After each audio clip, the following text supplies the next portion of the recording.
They hung my mom on a tree. Save her. The little girl begged Cowboy. What he did next shocked everyone. The rain came down hard that evening, drumming against the roof of the old ranch house like 1,000 tiny fists. Elias Vane sat by the window, watching the gray sky swallow what was left of the daylight. The wind pushed through a broken pane near the corner, whistling low and cold. He had meant to fix that window months ago. He never got around to it. He never got around to a lot of things anymore. The fire in the stove had burned down to embers. Elias leaned forward, poked at it with an iron rod, and watched the sparks jump. His hands were rough, calloused from years of hard work. Not the kind of work that made a man proud, just the kind that filled the hours. Outside, his fences leaned tired and crooked against the storm. He had spent the whole afternoon fixing the north line, hammering fresh posts into the wet ground. Tomorrow, he would fix the ones by the creek. The day after, some others. The work never ended. Maybe that was the point. As long as there was something to mend, he did not have to think too hard. A soft nicker came from the barn. Before you continue listening, please let me know where in the world are you watching from today. Now back to the story. Elias turned his head. Through the rain, he could just make out the shape of Duke, his old buckskin horse, shifting inside his stall. Duke was getting on in years now, gray around the muzzle, slow to rise on cold mornings. But he was faithful. He was the only living thing on this ranch that still looked at Elias like he was worth something. "Easy, boy," Elias murmured, though the horse could not hear him. "It's just a storm." He rose from his chair and crossed the room. His boots creaked on the worn wooden floor. He passed the small table, the empty coffee cup, the stack of unread letters he never opened, and then his eyes landed on the drawer, the wooden drawer beside his bed. He did not open it. He never did, but he knew what waited inside. A tin star, a marshal's badge, tarnished now, wrapped in an old cloth like something buried at a funeral. He could not throw it away. He could not look at it either. So it stayed hidden, gathering dust, gathering shame. Some nights he could almost hear it calling to him, reminding him of the man he used to be, the man everyone once trusted, the fastest marshal in the territory, they had called him. Folks said he could read a lie in a man's eyes before the words even left his mouth. They did not call him that anymore. Now they did not call him anything at all. Elias pressed his lips together and turned away from the drawer. He would not go down that road tonight. He had walked it too many times already, and it always led to the same dark place, to a rope, to a man's face, to a mistake he could never take back. He pulled his coat from the hook by the door and shrugged it on. The barn needed checking. In a storm like this, a loose latch could spook a horse, and Duke was too old to be thrashing around in the dark. Thunder rolled across the plains, deep and heavy, shaking the walls. Lightning split the sky white, and for a single moment the whole world outside stood frozen. The bent fences, the muddy yard, the endless empty land stretching out to nowhere. Then the darkness swallowed it all again. Elias reached for the lantern hanging by the door and lit it. The small flame flickered, throwing long shadows across the room. He wrapped his fingers around the cold metal handle and drew a slow breath. That was when he heard it. A sound cut through the roar of the storm. Not thunder, not wind. Something else. The wild, frightened cry of a horse. And then a heavy, sickening thud, close, right outside his gate. Elias froze. His heart kicked hard against his ribs. He knew that sound. A horse had gone down, collapsed, out here in the middle of a storm this fierce. That meant only one thing. Someone was out there. Someone in trouble. He gripped the lantern tighter and pushed open the door. The rain hit him like a wall. The wind tried to rip the lantern from his hand. Elias leaned into it, one arm raised against the stinging rain, and pushed toward the gate. The light bounced across the mud, catching the fallen shape near the fence line. A horse. Small. A pony, really. Not much bigger than a large dog. It lay on its side in the mud, sides heaving, legs kicking weakly at the air. Its coat was slick and dark with rain and sweat. The poor thing had run itself near to death. Then Elias saw the other shape. A small bundle lay a few feet away, half sunk in the mud. At first he thought it was a fallen sack, or maybe a bit of torn tarp blown loose in the storm. But then it moved. A thin arm reached out. A tiny hand clawed at the wet ground. Elias's breath caught. "Lord above," he whispered. He dropped to his knees in the mud. The lantern light fell across a small face, pale as bone, lips gone blue with cold. A little girl. She could not have been more than 9 years old. Her hair was plastered to her cheeks. Her eyes fluttered open, glassy, and lost, then found his face. "Please," she breathed. The word was barely there. Please. Elias did not think. He scooped her up into his arms. She weighed almost nothing, light as a bird, her whole body shaking against his chest. Her fingers curled weakly into his coat. "I've got you," he said. "I've got you now. Hold on." He carried her through the rain, back across the yard, and shouldered through the door into the warm dark of the house. He kicked the door shut behind him, and the storm faded to a muffled roar. He set her down gently in the chair by the stove. Then he grabbed the wool blanket off his bed and wrapped it around her, tucking it tight around her small shoulders. He knelt and stirred the embers, feeding in fresh wood until the flames caught and climbed. Heat spread through the room. The girl's teeth chattered. She stared at the fire like she could not believe it was real. "Easy now," Elias said, his voice low and steady. "You're safe. You're inside. Nobody's out there but the rain." He fetched the last of the coffee from the pot, still warm, and pressed the cup into her trembling hands. "Drink. Slow. It'll warm you from the inside." She took a small sip, coughed, took another. Some color crept back into her cheeks. Her eyes, he saw now, were a soft brown, and they were sharp with fear. "What's your name, little one?" he asked. "Clara," she managed. Her voice was hoarse. "Clara Whitmore." "Well, Clara Whitmore. My name's Elias. You rode that pony a long way in a bad storm. That was a mighty brave thing, and a mighty foolish one." He tried to smile, gentle as he could. What in the world would send a girl out on a night like this? For a moment, she just looked at him. Her lip quivered, and then the words spilled out of her all at once, fast and broken. "They took my mama," she said. "Bad men. They came to our house and they said she stole from them. They said she was a thief." Tears rolled down her cheeks, mixing with the rainwater still dripping from her hair. But she didn't. Mama would never. She helps folks. She helps everybody. Elias felt something cold move through his chest. Clara set the cup down. Then her small hand shot out and grabbed his. She held on with all the strength left in her tiny fingers, gripping so hard it almost hurt. "They hung my mom on a tree," she cried. "They tied her up outside town, and they left her there, and nobody would help. Nobody. The sheriff wouldn't. Nobody would." Her whole body shook now. "Please, mister. Please. You have to save her. You have to help my mama." Elias opened his mouth.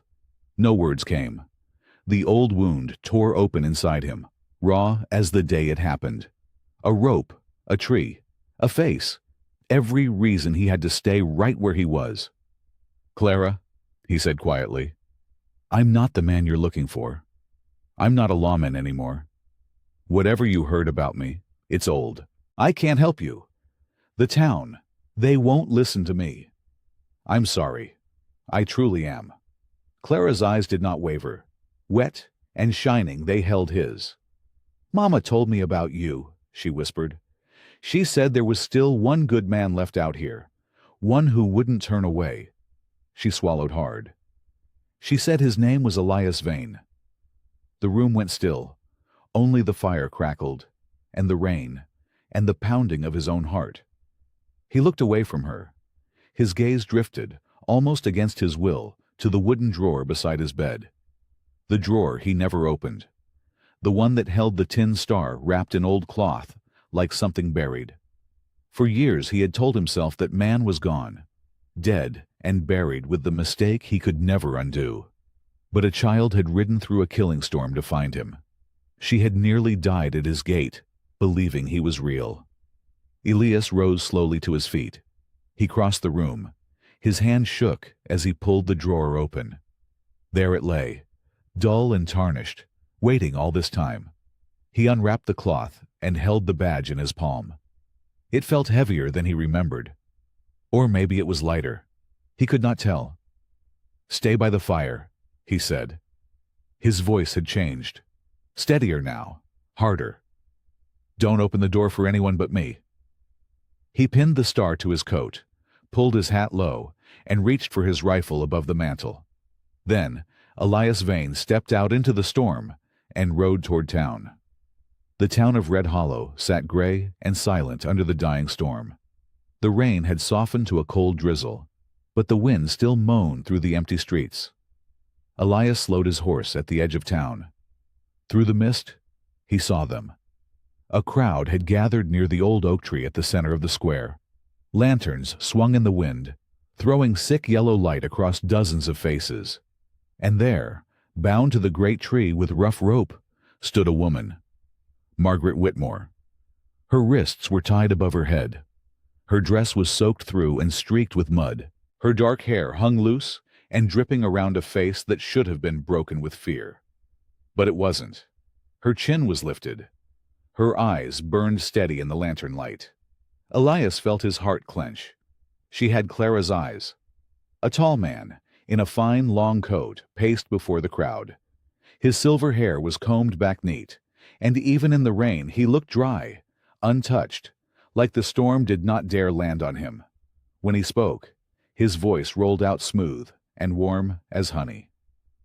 "Good people of Red Hollow," Silas Crow said, "I take no joy in this. I am a fair man, a patient man. But this woman stole from me. She stole deeds, papers that belong to honest folk. And a thief who steals a man's land steals the bread from his children's mouths." A murmur moved through the crowd. Some faces twisted with anger, but others, Elias saw, looked away, ashamed, afraid. "Let her hang there till sunrise," Silas went on. "Let her think on what she's done, and let it be a lesson to any who'd cross me." Elias climbed down from his horse. His boots sank into the mud. He walked forward slow, the rifle hanging easy in one hand, the tin star catching the lantern light on his chest. The crowd began to notice him. Heads turned. Whispers spread like fire through dry grass. "That's a marshal's badge." "No, can't be. That's Vane. That's Elias Vane." The name rippled outward. People stepped back to let him pass. Silas Crow turned. For just a moment, something flickered across his smooth face. Surprise. Maybe more than surprise. Then the charm slid back into place like a mask. "Well now," Silas said. "I'd heard you were still out there, rotting on that dirt patch you call a ranch. Come to watch the show, Vane?" Elias did not answer him. He walked past the ranch hands, past the frightened townsfolk, straight to the oak tree. Margaret watched him come. Up close, he could see the rope had rubbed her wrists raw. She was shivering so hard her whole body shook. "You'd be Margaret," he said low, just for her. "Clara," she breathed. "Did you find my Clara?" "She's safe, warm by my fire. She rode near 20 miles to find me." He drew his knife. "She's the bravest thing I ever saw." Tears filled Margaret's eyes then. The tears she had held back for the whole cruel crowd broke loose for the mention of her daughter. "Vane." Silas's voice cracked like a whip. "That woman is my prisoner. You cut her down. You're stealing from me, same as she did. You've got no authority here. That badge is dead. You buried it years ago." Elias reached up and began to saw the blade through the wet rope. "Stop him!" Silas barked at his men. Two ranch hands moved forward, hands dropping to their gun belts. Elias did not turn. He simply thumbed back the hammer of his rifle with a loud, deliberate click, still cutting, still calm. "First man to draw," he said quietly, "goes home to his family in a box. Think hard on whether Silas Crow is worth dying for." The hands stopped. They glanced at Silas. Silas said nothing, and their hands fell away from their guns. The last strand of rope gave. Margaret sagged forward, and Elias caught her, steadying her against his shoulder. He unwound the rope from her wrists and pressed his own coat around her. "Can you walk?" he asked. "For my girl," she whispered. "I can run." The crowd stood frozen. Silence hung heavy over the square, broken only by the drip of the rain. Elias turned, one arm holding Margaret upright, and faced the wall of staring faces. "This woman gets a fair hearing," he said, loud enough for all to hear. "Not a rope in the dark. That's not law. That's murder wearing a Sunday coat." He led her past them. Nobody moved to stop him. He helped Margaret up onto his horse, then swung up behind her, keeping her steady in the saddle. Silas Crow's voice followed them, no longer smooth. Now it was cold, sharp as a blade. "You've made a mistake tonight, Vane," Silas called. "You ride out of here with her, and you don't just cross me. You bring down everything that's coming. On her, on that little girl, and on you." He smiled, thin and mean. "You should have stayed dead." The ride back was long and quiet. The storm broke apart above them as they crossed the plains, the black clouds pulling back to show a sky full of cold, clean stars. Margaret sat before Elias in the saddle, wrapped in his coat, her breath slowing as the miles passed. She did not speak much. Now and then a shiver ran through her, and Elias felt it against his chest. When his ranch came into view, a single window glowed warm in the dark. Clara. The door flew open before the horse had even stopped. A small figure came running across the muddy yard, bare feet slapping the ground, arms open wide. "Mama!" Margaret slid down from the saddle so fast Elias nearly missed catching her. She dropped to her knees in the mud, and Clara crashed into her, and the two of them held on like the world might tear them apart again. "My baby," Margaret whispered into Clara's hair. "My brave, brave girl." Clara was crying and laughing all at once. "I found him, Mama. I found the good man." "Just like you said." Elias stood back by the horse, watching. Something tight and old inside his chest loosened just a little. He looked away, pretending to check the saddle straps, giving them their moment. Later, when Clara had finally fallen asleep by the fire wrapped in every blanket Elias owned, Margaret sat at the rough kitchen table with a cup of hot coffee held in both hands.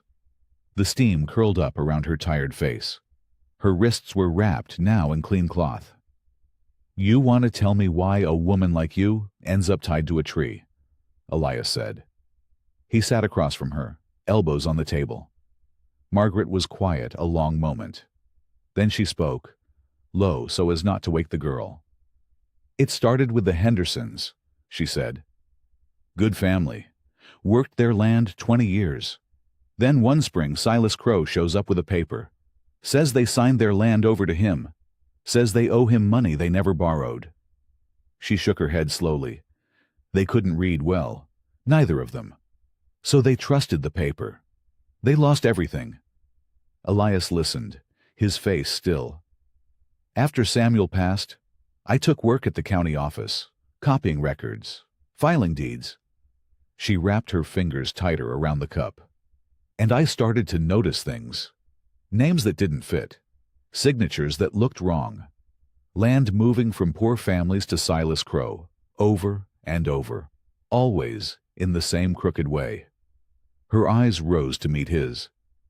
"Those deeds weren't sold, Elias. They were stolen, Forged. And once I saw it, I couldn't stop seeing it. So you started digging, Elias said. I started helping. Her chin lifted, the same way it had beneath that oak tree.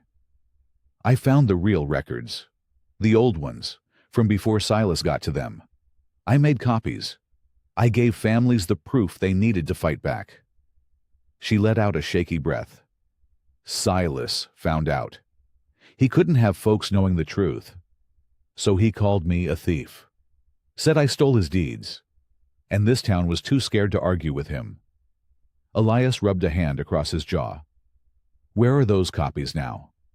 Margaret's eyes went to the small canvas bag Clara had carried the whole 20 miles. It sat by the hearth, still damp. Clara grabbed it when the men came. She whispered, I told her to run and never let it go. She didn't. Elias rose and crossed to the bag. He knelt and worked the wet knot loose. Inside were a girl's few things.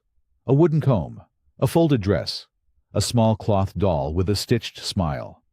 But beneath them, wrapped careful in oilcloth to keep out the rain, was a thick bundle of papers. He drew them out slow. Deeds, land records, names written in old, faded ink, matched beside newer copies in Margaret's neat hand. Page after page, family after family. The Hendersons, the Coles, a dozen more. His eyes moved down the columns, and his breath went still. This was no thief's loot. This was a rescue, written in ink and paper, proof that the woman they'd tied to a tree had spent her nights fighting to give stolen homes back to the people who'd lost them. Elias looked up at her across the firelight. Margaret, he said quietly, you weren't stealing anything. You were saving it. Morning came soft and gray over the ranch. Elias woke to the smell of coffee and the low crackle of the fire.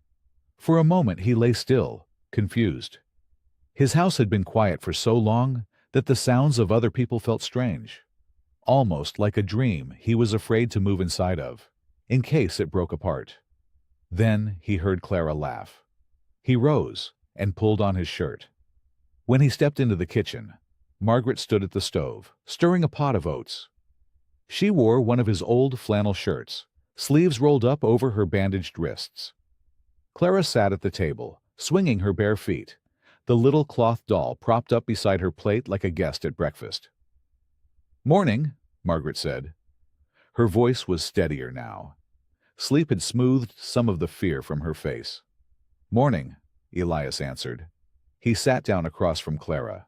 The girl studied him with those big, serious eyes, then pushed her doll a little closer to him. This is Bess, she said. She was scared last night. But she's better now. She likes it here. Elias felt something warm move through his chest. Well, he said, tell Bess she's welcome to stay long as she likes. Clara grinned. It was the first real whole smile he had seen from her, and it lit up the plain little room. Margaret set bowls in front of them. Then she sat, and the smile faded from her own face as she looked at the bundle of papers still resting on the table where Elias had left them the night before. You saw them, she said. The names. I saw. Elias picked up the top page. The ink was faded, but the story was clear. Explain it to me, all of it, the way Silas works. Margaret folded her hands. He waits, she said. That's the thing folks don't understand. He waits until a family is weak. A bad harvest, a sick child, a death. Her voice dropped. Then he comes with a paper. Real official looking, stamps and signatures. He tells them they borrowed money, or signed something they don't remember. Most of these folks can't read well enough to argue. And when they can, he brings men, big men, and they stop arguing. Clara had gone quiet, spooning her oats, listening. The forged deeds go to the county office, Margaret went on. And that's where it gets ugly. Somebody there stamps them legal, files them away like they're true. After that, the law is on Silas's side, not theirs. She shook her head. You can't fight a paper with your fists. And by the time these families understand what happened, Their land already belongs to him. Elias set the page down slow. So the crime isn't just Silas. Somebody at the county's helping him. Somebody has to be. Margaret met his eyes. The real records, the old ones, they didn't just disappear. Somebody changed them. Or hid them. I only found what I found because they got careless once. Left the old book in the wrong drawer. Elias sat quiet a long while. The fire popped. Outside, his old horse nickered in the corral. For 10 years he had told himself the law was a broken thing, that justice was a story men told to feel better. He had buried his badge and his shame in the same hole and walked away. But now, sitting in his own kitchen, he was looking at proof.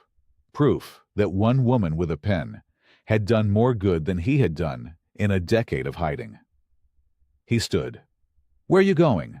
Clara asked. "Town," Elias said. "I need to see the county records for myself. See how deep this runs. Talk to a few folks who might remember the truth." He reached for his coat. If Silas built his whole empire on lies, then the lies are written down somewhere, and what's written down can be found.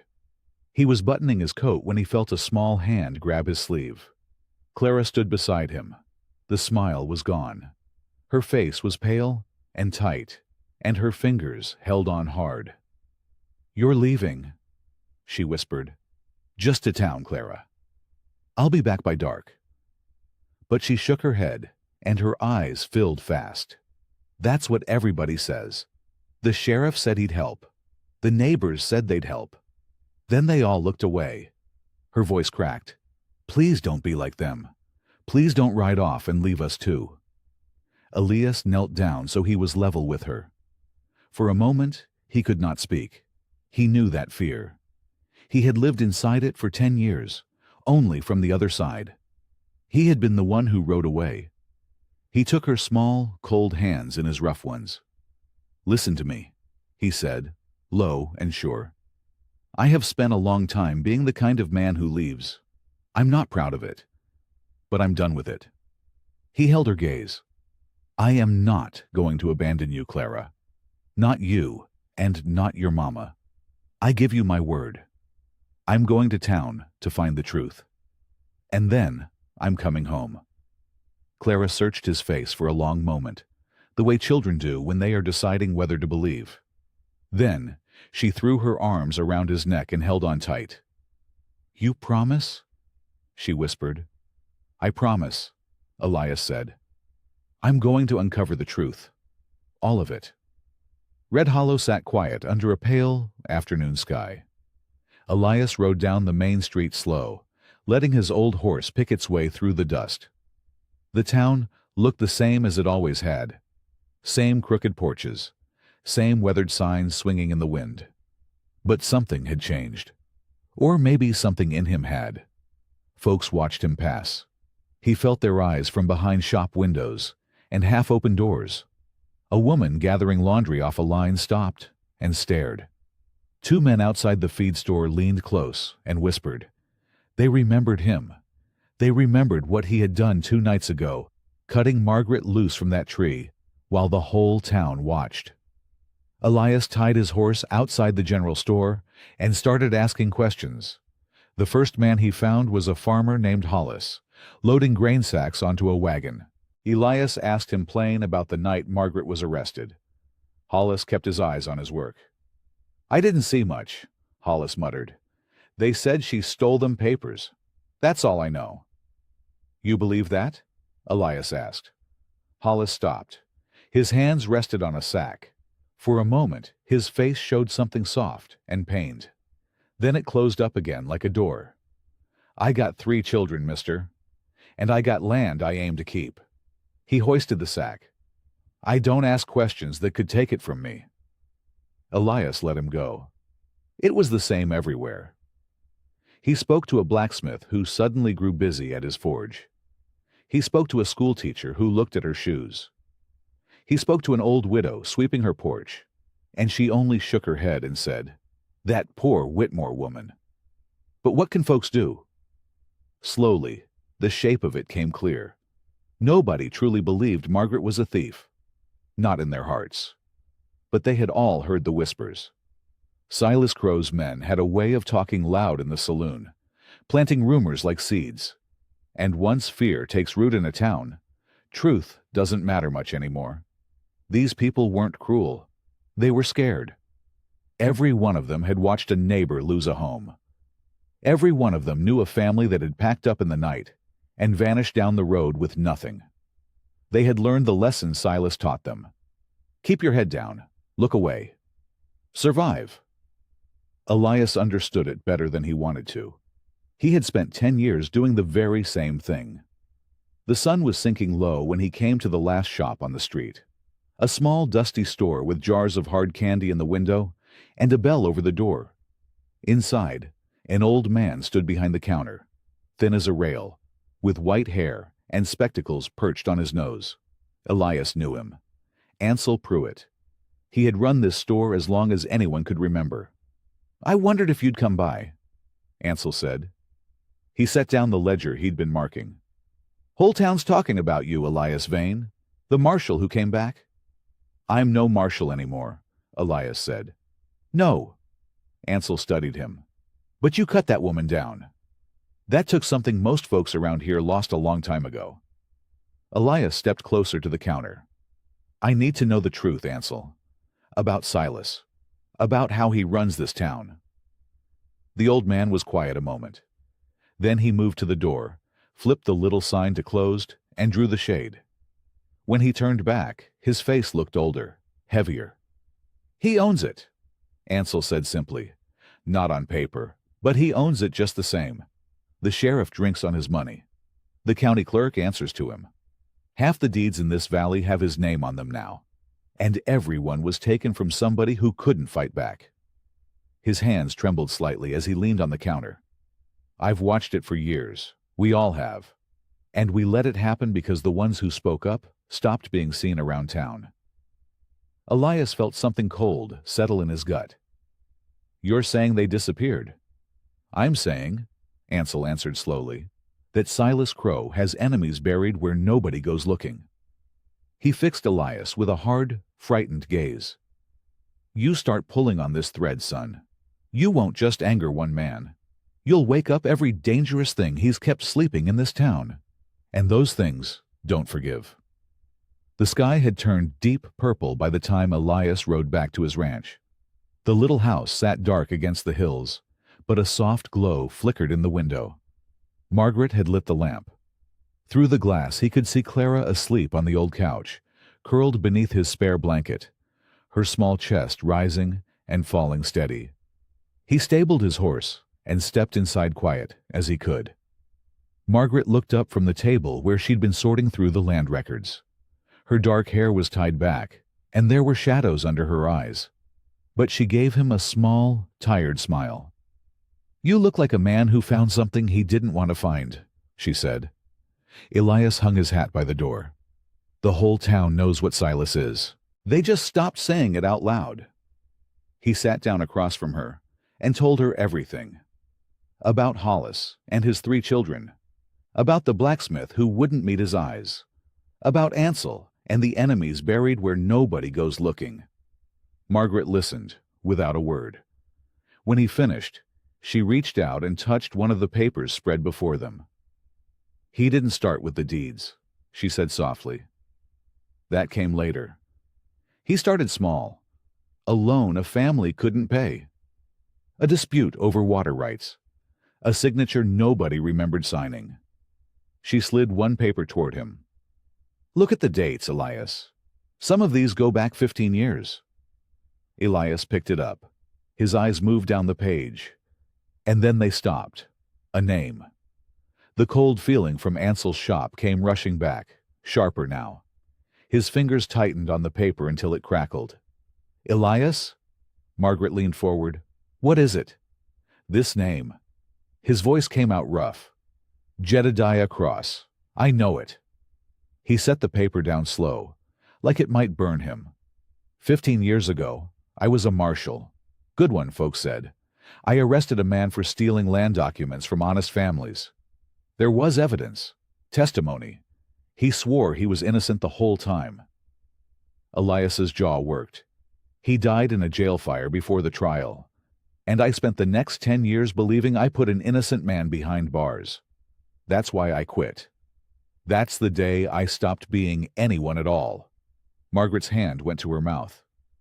His name was Jedediah Cross, Elias said. And here it is, on your papers, tied to land Silas Crow owns today. The room went still. Outside, the wind moved through the broken fence rails with a low whistle. You think Silas framed him, Margaret whispered. I think, Elias said slowly, that I was used. All of us were. The evidence, the witnesses. Somebody handed it to me clean and easy, and I never questioned it because I trusted the law. He pressed his palms flat against the table. I've been punishing myself 10 years for a lie that wasn't even mine to carry. Margaret reached across and laid her hand over his. She didn't say anything. She didn't have to. In that quiet touch was a whole world of understanding.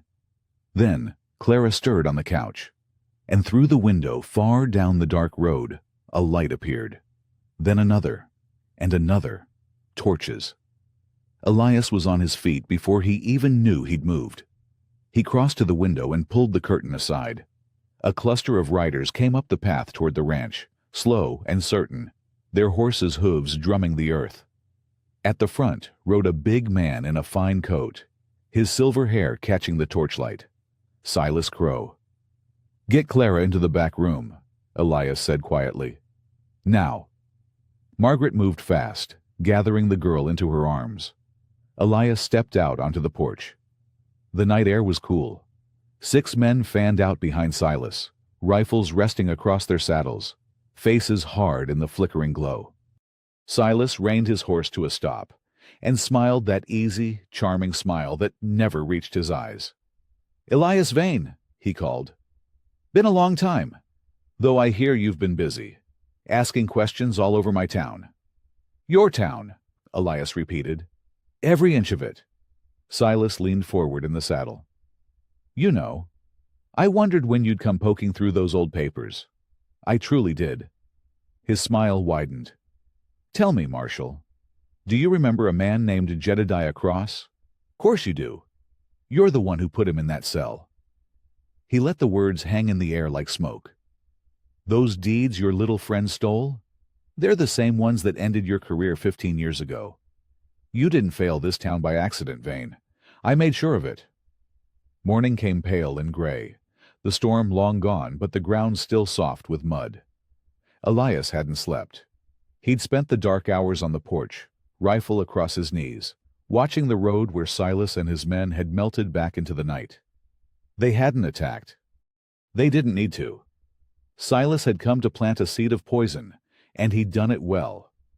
Now, in the quiet kitchen, Elias set an old wooden box on the table. It was scarred and dusty, the corners worn smooth from years of being shoved into the back of a closet he never opened. A brass latch held it shut. He'd told himself 100 times he ought to burn it. He never had. Margaret stood by the stove, a cup of coffee warming her hands. Clara sat on the bench beside him, her legs swinging, her eyes wide and serious. She'd insisted on staying. Elias hadn't the heart to send her away. You don't have to open it, Margaret said gently. Yes, Elias said. I do. His thumb pushed the latch. The lid creaked back. Inside lay the pieces of a life he'd buried. A tarnished star wrapped in a strip of cloth. A bundle of letters tied with string. And beneath them, thick with dust, the case files. Papers gone yellow at the edges. Ink faded, but still readable. He lifted them out slow, one careful layer at a time. This is him, Elias said quietly. He set down a single sheet. At the top, in the neat hand of a younger man, was written a name. Jedediah Cross. I wrote this arrest report myself. I remember every word. I was so sure, so proud. Clara leaned in. What did he look like? Elias closed his eyes a moment. Thin, older than me. He had a limp, I remember, and he kept saying the same thing, over and over. I never signed those papers. I never signed them. His voice cracked on the words. I thought he was lying. Everybody lies in a cell, I told myself. So I stopped listening. The kitchen was silent, but for the soft tick of the stove. Margaret set her cup down and came to sit across from him. Read it to me, she said. All of it. Sometimes a thing looks different when you say it out loud. So he did. He read the report. He read the list of evidence. He read the names of the witnesses who swore they'd seen Jedediah Cross forge the deeds and steal the records from honest families. 2 witnesses, a man named Porter and a man named Hale. Elias had never questioned them. Why would he? They were respectable men, landmen. His finger stopped halfway down the page. That's strange, he murmured. Margaret leaned closer. What is? Elias spread the papers wide, laying them side by side across the table like a hand of cards. He pulled the arrest report next to the evidence list. Then he pulled a 3rd page, the record of what had been logged into the marshal's office the day of the arrest. The deeds, he said slowly. There were supposed to be 9 of them. 9 stolen documents. That's what the witnesses testified. That's what I wrote down. He tapped the evidence list. But look here. When they were logged into the office, there were only 7. Margaret's brow furrowed. Maybe you miscounted. No. Elias shook his head. His pulse was picking up now, a slow, steady drumbeat. I didn't do the logging. Another man did. Look at the handwriting. It's not mine. He held up the 2 pages together, and even Clara could see it. One was neat and slanted. The other was cramped and heavy, pressing hard into the paper. Somebody changed the count after the arrest. 2 deeds went missing before they ever reached evidence. And nobody ever said a word. He set the pages down with shaking hands and pulled out the last document, the one at the very bottom of the box. The witness statements. He'd kept them all these years without ever reading them twice. His eyes moved down the page. Then they stopped.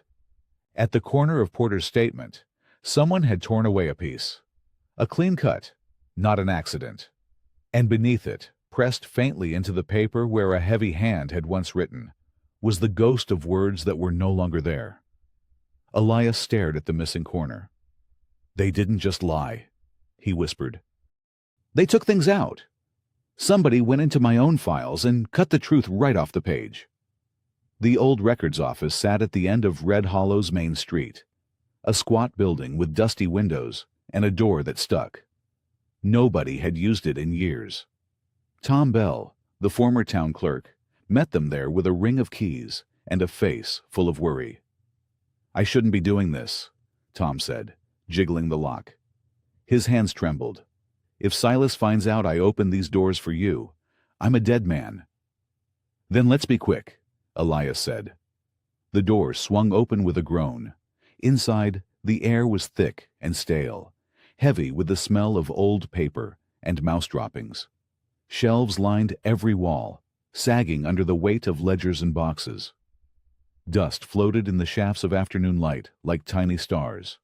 Margaret pulled a scarf over her mouth and got to work at once.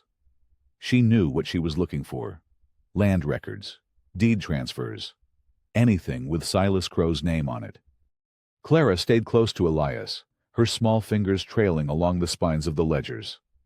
There's so many, she whispered. Truth likes to hide, Elias said, but it never disappears. Not all the way. They searched for hours. Margaret hummed as she worked, flipping page after page, her eyes sharp and quick. Elias pulled down box after box, blowing off dust, checking dates, setting things in careful piles. Tom hovered near the door, glancing out the window every few minutes. It was Margaret who found the first thread. Elias! Her voice was tight. Come look. She laid a ledger open on the table. Her finger tapped a line of numbers. These are the land transfers from 15 years back, the same year as your case. Look here. 6 families lost their land in a single month. all to the same buyer, Silas Crow. Elias leaned close. 6 families. And look at the signatures. Margaret's voice dropped low. Every one of them signed by the same clerk. Every single one. Same handwriting. She pulled out one of the pages from the wooden box, the one with the cramped, heavy scrawl. She set it beside the ledger. They matched. That's the man who changed your count, she breathed. The one who cut the truth off your files. He worked right here in this office. Tom Bell had gone pale by the door. He stepped closer, slow, like a man walking to the edge of a cliff. He looked down at the handwriting. His jaw worked, but no words came. You know it, Elias said quietly. Don't you, Tom? The old man sank onto a stool. His name was Abel Reed, Tom said at last. He kept the records before me. Silas paid him. Paid him well. His voice shook. One day, Abel got scared. Said he couldn't live with it anymore. Said he was going to make things right. Then he up and vanished. Folks said he ran off. But I always wondered. Margaret and Elias exchanged a look. Where would a scared man hide the truth? Elias said slowly. If he knew he might not live to tell it? Tom was quiet a long moment. Then his eyes drifted, almost against his will, toward the window and the tall white steeple rising above the rooftops. Abel was a churchman, he murmured. Sat in the same pew every Sunday, front left, right against the wall. He swallowed hard. He used to stay after service, alone. Said he liked the quiet, but I remember thinking it strange. A man kneeling by the wall so long. Clara had wandered to the shelves. She held up a small, water-stained notebook. This one's got a drawing in it, she said. Elias took it gently. On the last page, in the same cramped hand, was a rough sketch, a rectangle, a cross above it, and beside it, faint and hurried, 2 words, behind stone. His heart began to pound. The church, he said.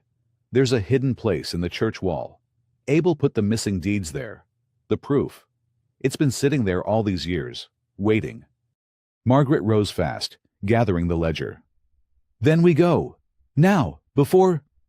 The window rattled. Outside, hooves. Many of them. Elias moved to the glass and looked through the grime. His stomach turned to ice. 4 riders reined up in the muddy street, guns on their hips, eyes sweeping the buildings. Silas's men. And they were looking for Margaret. Morning came slow and gray over the Haven Ranch. The storm had washed the world clean, but it left mud everywhere, thick and heavy underfoot. Elias led his tired horse into the barn as the first light broke over the hills. Clara sat on a bale of hay near the door. She had not said a word the whole ride back. Her small hands were folded in her lap, and her eyes stared at nothing. They had made it out of Red Hollow by a hair, slipping through the back alley behind the records office, cutting across the creek while Silas's men searched the main street. Margaret had gone to hide with Tom Bell, waiting for the right moment to reach the church. But Clara needed rest, and Elias would not risk her out there another minute. He unbuckled the saddle and set it down. Then he crouched beside her. You did real good last night, he said softly. Brave as any grown man I ever rode with. Clara did not look up. Her lip trembled. I keep seeing it, she whispered. The rope. The tree. Mama's hands tied up. Her voice cracked. What if we hadn't come? What if they'd already... She couldn't finish. Elias felt something twist deep in his chest. He knew that fear. He knew how it climbed into a person and made a home there, how it stayed long after the danger was gone. He sat down on the hay beside her, careful, slow, the way a man sits near a wounded bird. Listen to me, he said. Your mama is safe. Right now, this morning, she's safe. And that happened because a little girl rode through a storm to find help. You hear me? You saved her. Clara finally turned to him. Her eyes were red and wet. "But I'm still scared. It won't stop." "I know." He nodded. "The scared part doesn't just leave when the danger does. It hangs around a while. That's the truth of it. But scared doesn't mean weak, Clara. Some of the bravest folks I ever knew were scared clean through. They just kept going anyway." She wiped her nose with the back of her hand. For a moment, they sat in silence, watching the light spread across the barn floor. Then Clara asked the question quietly. "Were you ever that scared?" Elias let out a long breath. He looked down at his hands. Rough, worn hands that had once carried a badge. "Once," he said. "A long time back, when I still wore the star." He paused. The words came hard. They always did. "I made a mistake, Clara. A bad one. I trusted the wrong papers, believed the wrong man. And because of me, a fella went to the gallows who maybe never should have." His voice grew rough. "Folks lost everything. Whole families. And I told myself it was my fault. That I ruined lives just by being there. So I ran. Hung up the badge and hid out here where I couldn't hurt anybody else." He shook his head slowly. "Truth is, I stopped believing I could do any good. I figured a man who fails that big ought to just stay out of the way." Clara was quiet. She studied his face with those bright, serious eyes. Then she reached over and put her small hand on top of his big one. "But you didn't stay out of the way," she said. "You came for Mama." "That's different," Elias started. "No, it isn't." Clara shook her head, firm as anything. "My papa used to say something. He said good people aren't the ones who never fall down. He said good people are the ones who keep trying after they fall." Her chin lifted. "You fell down. But you got back up and you helped us. That means you're still good." Elias stared at her. This little girl, soaked in her own fear, was handing him something he'd been searching for over 10 long years. His throat went tight. "You really believe that?" he asked. "I know it," Clara said simply. "Mama believes it too. That's why she sent me to find you." Elias looked out through the barn door, toward the distant white steeple rising against the morning sky. For the first time in a decade, the weight on his chest felt just a little lighter. Maybe he wasn't cursed. Maybe he was just a man who'd stopped trying too soon. And maybe, he thought, it wasn't too late to start again. The days that followed moved like water finding cracks in dry ground. Slow at first, then faster, as the truth pushed its way through. Elias worked in quiet. He spent his mornings at the old church, where Tom Bell had set up in a back room, lit by a single lantern. The old clerk spread out papers across a dusty table, his spotted hands shaking as he pointed to names and dates. "See here," Tom said one gray morning, tapping a yellowed page. "This land belonged to the Harper family. 3 generations. Then one spring, the deed changes hands. Just like that. No sale. No money passed. Silas Crow's name written in fresh ink." He looked up at Elias, his eyes wet and tired. "I stamped it myself. God forgive me. I stamped it because he told me to." Elias studied the paper. His jaw tightened. "How many like this?" Tom swallowed hard. "Dozens. Maybe more. I stopped counting years ago because counting made it real." Elias set the paper down gentle. He did not say a hard word to the old man. He had learned something about guilt. He knew it was a heavy load to carry alone. "You're helping now," Elias said quietly. "That counts for something." While Elias dug through the records, Margaret walked the back roads of Red Hollow. She went to the small farms and the poor cabins tucked in the hollows. She knocked on doors that had stayed shut for years. At first, folks turned her away. They had heard she was a thief. They had heard she stole from honest ranchers. Silas had spread those stories thick, but Margaret did not argue. She just spoke soft and true. "I found your family's old deed," she told the Harpers, sitting at their bare kitchen table. She slid a copy across the wood. This land was yours. It still should be. Mrs. Harper stared at the paper for a long moment. Then she began to cry. We always knew, the woman whispered. We just couldn't prove it. And we were scared to try. That word came up again and again. Scared.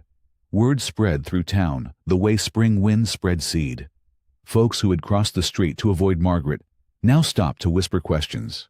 At the general store, at the well, outside the little church on Sunday. Was it true? Had Silas really taken the land? Had they all been lied to? The stories they had swallowed for years began to taste wrong.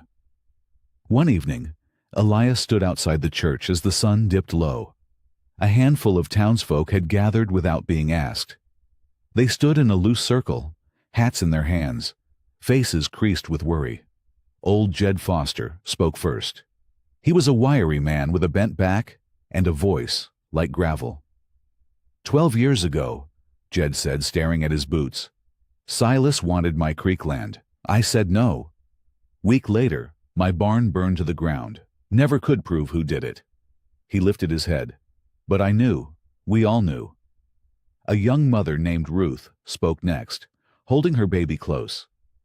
He came to my husband, said if we didn't sell cheap, he'd tell the bank we couldn't pay our loan. So we sold. Her voice shook. We had no choice. Then another man stepped forward. And another. Each one carried a story. A threat whispered in the dark. A fire. A missing animal. A loan called in too soon. A family run off their land with nowhere to go. Elias listened to every word. He did not interrupt. He just stood there and let the weight of it settle on him. And slowly, a terrible picture came clear. It was not just a handful of stolen deeds. It was not one wronged family, or 2, or 10. It was the whole town. Every soul in Red Hollow had been living under the same long shadow. They had bowed their heads and kept their mouths shut, each one believing they suffered alone. Silas Crow had not just stolen land. He had stolen their voices, their trust in one another, their courage. Elias looked around the circle at those tired, frightened faces, and he understood at last. This was not a fight for one family. The entire community had been trapped by fear for years. The next morning came cold and still. Elias found Tom Bell already bent over the table in the back room of the church. The lantern threw a soft yellow glow across the papers. But Tom's face looked pale and worn, like a man who had not slept. You look like you've seen a ghost, Elias said, pulling up a wooden chair. Tom did not smile. He pushed a thin folder across the table with trembling hands. Maybe I have. Sit down, Elias. There's something I've been carrying too long. Elias sat. He kept his eyes on the old man. Tom opened the folder slow, like the pages might burn him. Inside were more deeds, more names, more fresh ink where old ink should have been. But near the bottom, tucked between 2 brittle sheets, was a single page marked with a faded red stamp. This one, Tom said, tapping it with one crooked finger. This one I hid, years ago. I couldn't bring myself to burn it, and I couldn't bring myself to show it. So I buried it in the records where nobody would look. Elias leaned close. The page listed a parcel of land out near the West Ridge. The Cole family. He remembered that name. His stomach turned cold. Go on, Elias said quietly. Tom drew a long breath. You remember the Cole land dispute, 15 years back. Silas claimed the Coles never held a proper deed. Said they'd been squatting all along. There was a killing, a ranch hand, shot dead in the night, and the man who took the blame. Daniel Cole, Elias said. The name felt like a stone in his mouth. Daniel Cole, Tom repeated. The man you arrested. The man who hanged. Elias sat very still. The lantern flame trembled. Outside, a rooster crowed once and fell silent. He confessed, Elias said. His voice was low and rough. There was a witness.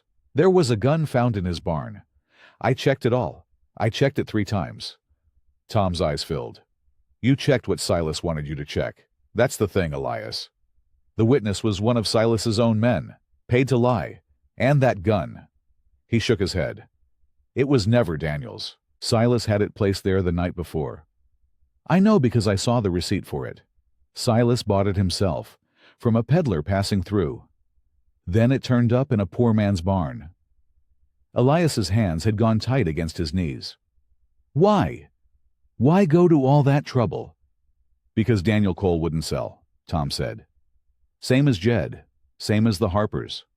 Daniel had proof his land was his, real proof, and Silas couldn't buy him or scare him. So he did worse. He made him a killer in the eyes of the town, made him swing for a crime that never happened the way folks were told.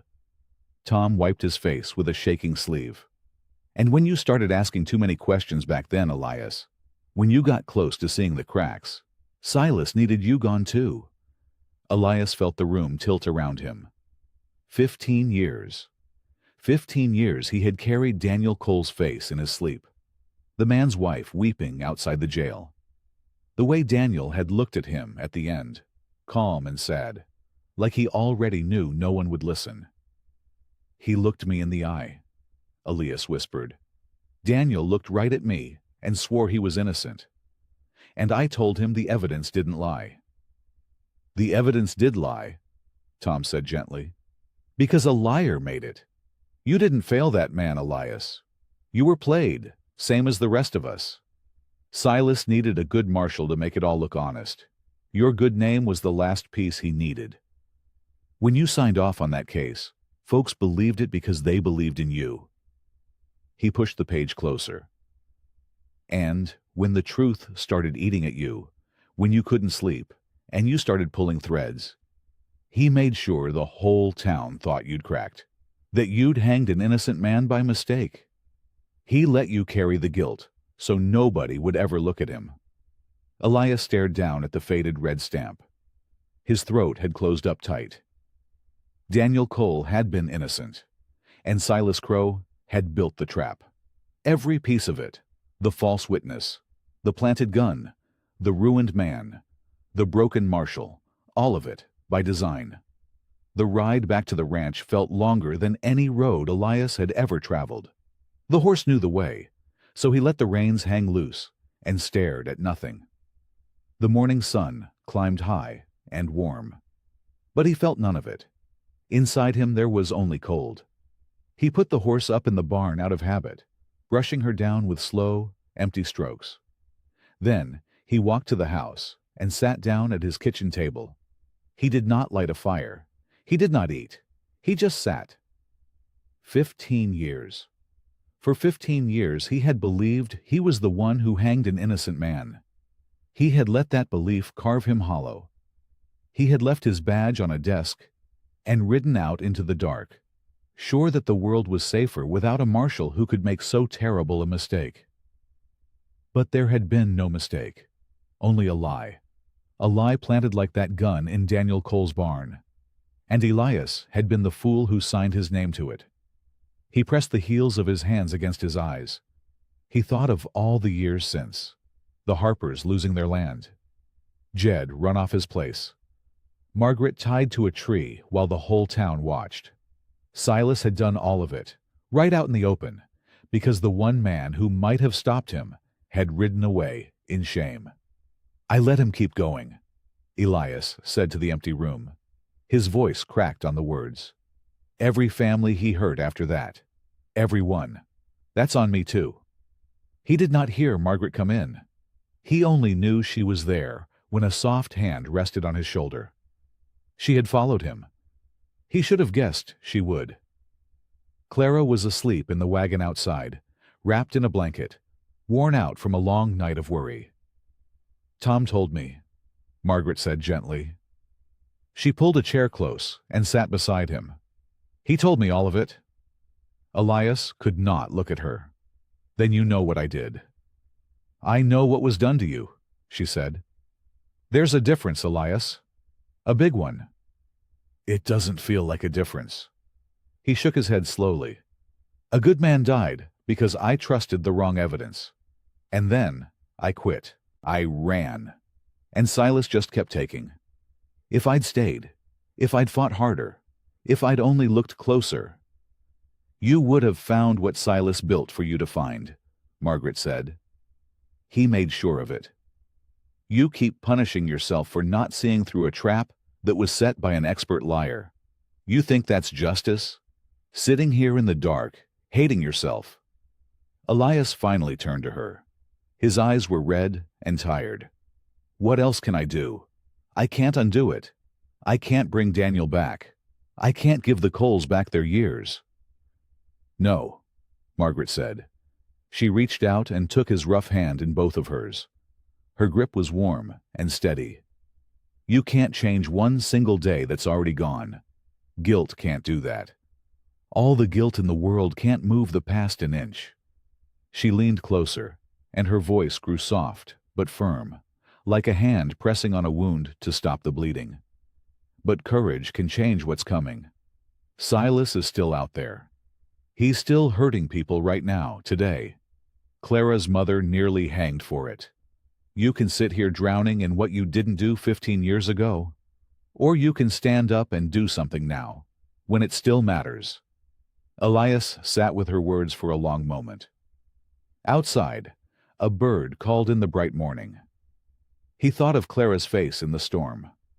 Mama said there was still one good man left who wouldn't turn away. Slowly, he rose from the table. He crossed the room to an old wooden trunk, pushed against the wall, thick with dust. He knelt and opened it.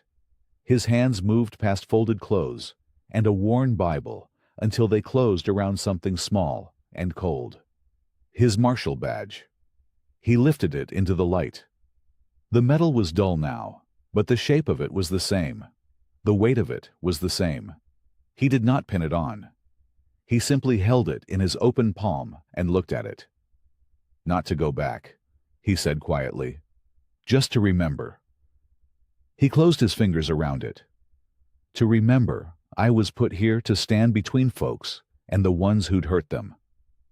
The old church sat at the edge of Red Hollow, like a forgotten memory. Its white paint had peeled away long ago, leaving gray boards weathered by too many seasons of sun and rain. The steeple leaned to one side. The front door hung crooked on a single, rusty hinge. No one had prayed there in years. Elias reined his horse to a stop out front and looked up at the broken windows. The morning light slanted through them in dusty golden beams. "This is it," Margaret said, climbing down from the wagon. She lifted Clara down after her. "This is where I hid it." Behind them came the others. Tom Bell arrived first, moving slow and careful, his old bones stiff in the morning chill. Then came Jed Harper, a lean man with a face hard as fence wire. Two more followed, farmers who had lost land to Silas and finally found the nerve to stand up. They had come quietly, before the town was fully awake, keeping their eyes on the road behind them. "We ought to be quick about it," Jed said. "If Crow hears we're poking around out here, there'll be trouble." "Then we work fast," Elias said. He pushed the crooked door open. It groaned like a tired old man. Inside, the air was thick with dust and the smell of rotting wood. Rows of broken pews sat crooked and gray. A shaft of light fell across the empty altar where a cross had once hung. Clara pressed close to her mother's side. "It's spooky in here," she whispered. "It's just old, sweetheart," Margaret said, brushing the girl's hair back. "Old things aren't scary. They'd just been waiting a long time." Margaret walked to the far wall behind the altar. She ran her fingers along the boards, counting under her breath. "Samuel showed me this place, long before he passed. Said it was safe. Said no one bothers with a church, nobody visits." Elias came up beside her. "Which board?" "There was a loose one," she said. "Low down, near the floor. I pried it open and tucked everything inside the wall." She knelt and began pressing on each plank. Her hands were shaking a little. "It's been so long. I hope it's still here." The others spread out and searched too. Tom tapped along the base of the wall with his cane, listening for a hollow sound. Jed pulled up loose floorboards. Dust rose in clouds and hung shimmering in the light. "Here," Clara said suddenly. They all turned. The little girl had crouched in a corner near the old organ, her small fingers hooked into a gap between two boards. "This one wiggles. See?" She rocked it back and forth. "It's loose." Margaret hurried over and knelt beside her. She worked her fingers into the gap and pulled. The board came free with a dry crack. Behind it was a dark, hollow space between the wall boards. Everyone leaned in close. Elias struck a match and held it up. Deep in the shadows sat a bundle wrapped in waxed cloth, tied with string. It was gray with dust, but whole. Margaret drew it out with careful hands, the way a mother lifts a sleeping child. She set it on the floor and untied the string. The cloth fell open. Inside lay a thick stack of papers, yellowed with age, but still crisp. Land deeds, titles, records with official stamps pressed into the corners. And, on top of them all, a single folded document with a red seal. Tom Bell lowered himself down beside her, his old eyes squinting. He lifted the sealed paper with trembling fingers and read it slow. His breath caught. "This is it," he said, his voice thick. "This is the original county record. It shows every parcel Silas claimed. And right beside it, the true owners' names, the Coles, the Harpers, a dozen more." He looked up, tears standing in his eyes. "Every deed he forged is right here proving it. They're real deeds, hidden all this time. He can't lie his way out of this. Not this." Jed took off his hat and held it to his chest. He stared at the papers like a man staring at the sunrise after a long, cold night. Elias knelt among them. He looked at the stack of proof, then at the faces circled around it. Margaret, Clara, Tom, Jed, ordinary folks, worn down and scared for so long. For the first time in 15 years, he felt something rise up warm in his chest. Hope. The next afternoon, the sun hung high over Red Hollow. The dirt street baked golden in the light. People gathered outside the general store, where a low wooden platform had been built for town meetings long ago. Word had spread quiet and quick, the way it does in small places. Something was happening. Something big. Elias stood on the platform with the bundle of papers held tight against his side. He wore no badge. He carried no gun for show. He simply stood there, tall and steady, watching the folks fill the street below. Margaret stood beside him, her chin lifted. Clara held her hand and pressed close to her skirts. Tom Bell sat on a stool nearby, his cane resting across his knees. Jed Harper stood at the front of the crowd with his hat in his hands. They came in twos and threes at first, then in greater numbers. Farmers with sunburned faces, women in faded dresses, old men who had watched their lands slip away year after year, the families who had lost everything to Silas Crow. An old woman named Ruth Cole made her way to the front. Her back was bent, her hands knotted like tree roots. She looked up at Margaret with wet eyes. "They took our creek land," Ruth said, loud enough for all to hear. "Said my Henry never paid the taxes. But he did. I saw him do it. And when he argued, Crow's men burned our barn." Her voice shook. "We never had proof, just our word." And nobody listened. "We're listening now," Margaret said gently. One by one, others stepped forward. A young man named Peter Shaw spoke of the pasture his father had worked for 30 years, gone in a single afternoon. A widow named Alma told how she signed papers she could not read, trusting the smiling man who promised to help her. Each story fell into the quiet street, like a stone into still water. The ripples spread. Faces that had been closed and doubtful began to soften, to open. Elias watched it all. His jaw was tight. These were the very people who had stood silent while Margaret was tied to a tree. Now they were finding their voices. It was slow work, this thing called courage. But it was happening right in front of him. Then a wagon rolled up the street, fine and polished. Silas Crow stepped down in his clean coat and pressed hat. He walked toward the platform with an easy smile, tipping his head to folks as he passed, as if nothing in the world could touch him. "What's all this?" Silas asked, his voice smooth as Riverstone. "A town meeting, and nobody thought to fetch me." He chuckled. A few people looked away, ashamed. Old habits, old fear. Elias did not smile back. "Folks," Elias said, and the street went still. "For 15 years, this man told you what your own eyes couldn't. He told you which of your neighbors were thieves. He told you which land was really yours. And you believed him, because he had money, and money talks loud." He paused. "But paper talks louder." He lifted the bundle high. "These are the real county records, the true deeds, the names of the folks who actually own the land Silas Crow claims." He unfolded the sealed document and held it out for Tom Bell to see. "Tom, tell them what this is." Tom rose slow, leaning on his cane. His voice cracked but carried. "That's the original county register. I saw it made with my own hands, long ago. Every forged deed Silas holds, this here proves it false." He looked out at the crowd. "The Coles, the Harpers, the Shaws. It's all here. Your land, stolen, and now proven." A murmur rose. It grew louder. Heads turned toward Silas. Ruth Cole pointed a shaking finger at him.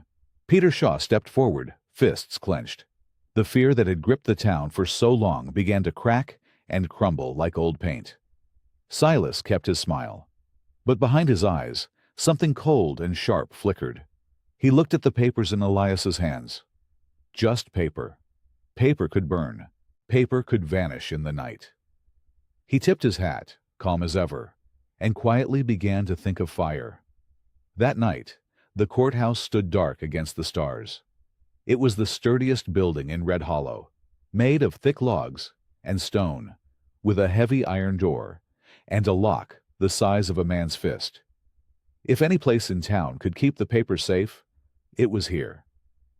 Elias carried the bundle inside himself. Tom Bell walked beside him with a lantern, its light swinging soft across the wooden walls. Jed Harper followed, and behind him came Margaret, holding Clara's hand. In the corner of the main room stood an old iron safe. Tom knelt before it, his fingers slow on the dial. "Built to hold county money," Tom said. "Fire can't touch it. Neither can thieves." The door swung open with a groan. Elias set the papers inside, laying them flat and careful, the way a man sets down something precious. Tom shut the door. The lock clicked heavy and final. For a moment, nobody spoke. They just looked at that safe like it held their whole future. And maybe it did. "Tomorrow, the county judge rides in from Fort Reyes," Elias said quietly. "He'll see these records. He'll see the truth. And Silas Crow won't be able to smile his way out of it." Jed let out a long breath, like he'd been holding it for years. "Never thought I'd see the day," he murmured. "Never thought a man could stand up to Crow and still be breathing come morning." Margaret touched Elias's arm. Her eyes were tired, but bright. "You did this," she said. "We did this," Elias answered. He looked at Clara, who was leaning sleepy against her mother. "All of us." Clara looked up at him. "Is Mama safe now?" Elias crouched down to her level. His knees cracked. He almost smiled at that. "Real soon, little one. Real soon." They walked out together into the cool night. Tom locked the iron door behind them. The town was quiet. Dogs curled in doorways. Lamps dimmed in windows. It felt, for the first time in years, like a place at peace. Elias walked Margaret and Clara back toward the boarding house. His steps were slow, easy. The weight he had carried so long felt lighter. He allowed himself, just for a moment, to believe the battle was almost won. He should have known better. Across town, in the shadows, behind the livery, 3 men waited. They carried tin cans that sloshed with lamp oil. They carried rags and matches. Silas Crow stood among them in his fine coat, calm as a Sunday morning. "The safe's iron," one man muttered. "Fire won't crack it." Silas smiled thin. "I don't need to crack it. I need to burn the courthouse to the ground. Come morning. There's no records. There's only a pile of ash and a story. And I tell the story." The men crept through the dark. Oil splashed against the log walls, soaked into the dry timber, pooled along the floor beneath the door. A match flared, then another. Fire leapt up hungry and fast, climbing the walls, licking at the roof. By the time the first shout rang out, the whole building was wrapped in flame. Orange light danced across the street. Folks stumbled from their homes in nightclothes, faces pale with horror.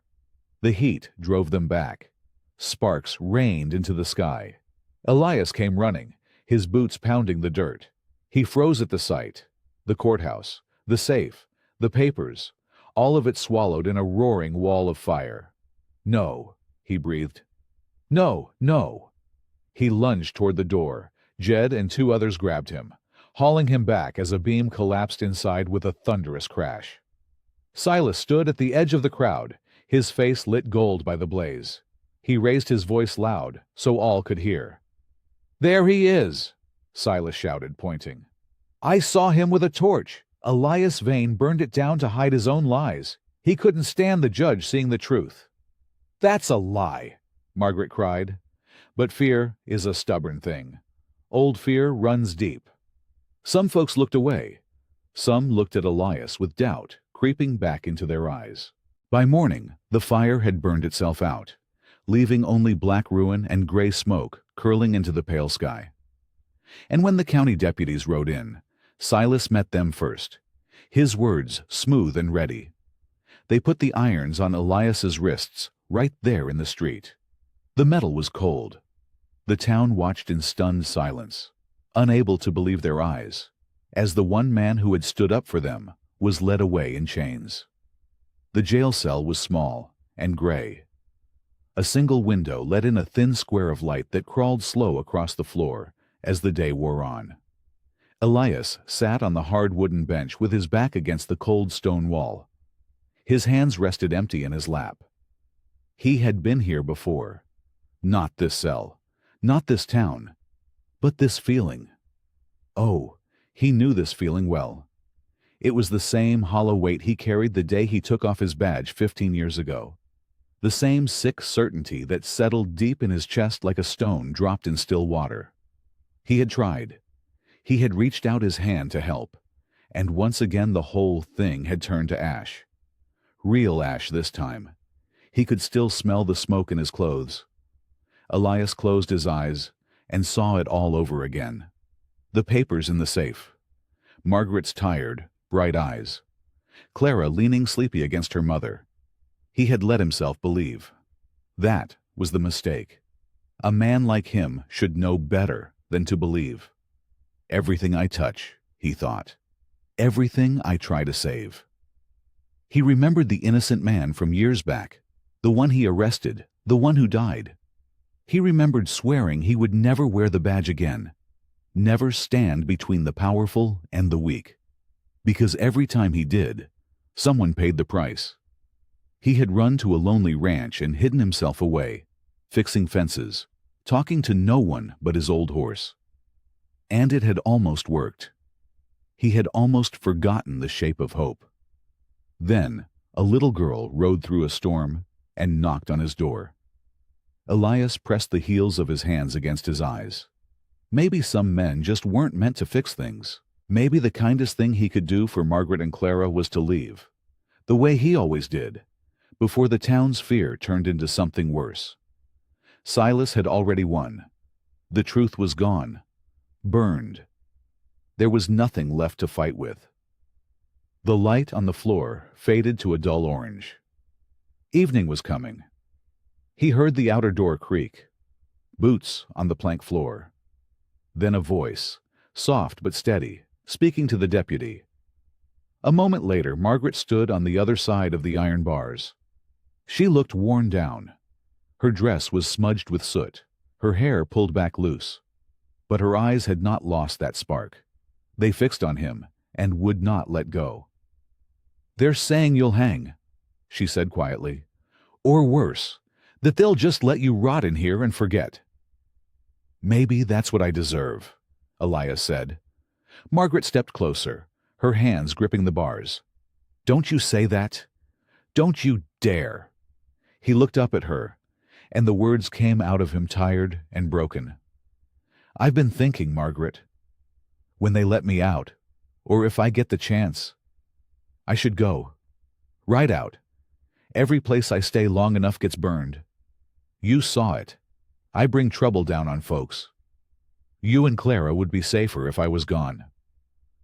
For a long moment she said nothing. Then she laughed, but there was no joy in it. It was sad and sharp all at once.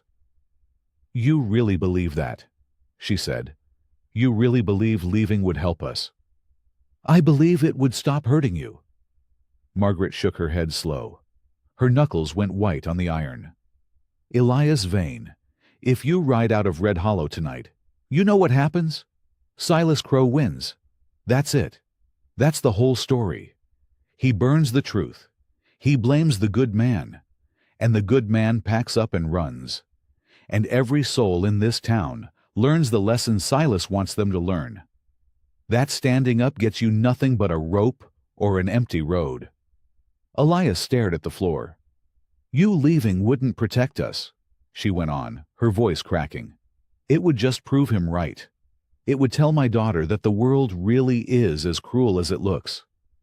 He lifted his head then. Something stirred in his chest, faint and painful, like blood returning to a limb gone numb. For the first time, he began to wonder if staying, if standing his ground and fighting, might be the only way to ever set things right. Not just for the town, for himself. The morning came soft and gray over the Whitmore place, where Clara had been staying. But Clara was not there. She had slipped away before the sun fully climbed, her small boots carrying her down the muddy road to Elias's lonely ranch. She did not know exactly what she was looking for. She only knew that grown-ups were giving up, and she was not ready to. The ranch house was quiet without him in it. It felt too big and too empty, like a coat with no one inside. Clara pushed open the front door and stepped in. Dust floated in the pale light. The old horse in the barn whinnied, low and worried, as if it too could feel that something was wrong. "I'm going to help him," she whispered to the empty room. Somehow. She started looking. She did not really know where to begin, so she began everywhere. She pulled open drawers stuck tight with age. She peeked under the bed. She searched the shelves where tin cups and cans of beans sat gathering dust. Then, in the corner, she saw an old wooden trunk. It was scarred and worn, with a leather strap holding the lid down. Clara knelt beside it and worked the buckle with her small fingers until it came loose. The lid creaked open. Inside, wrapped in an old flour sack, was a bundle of letters. Dozens of them, tied together with a faded piece of string.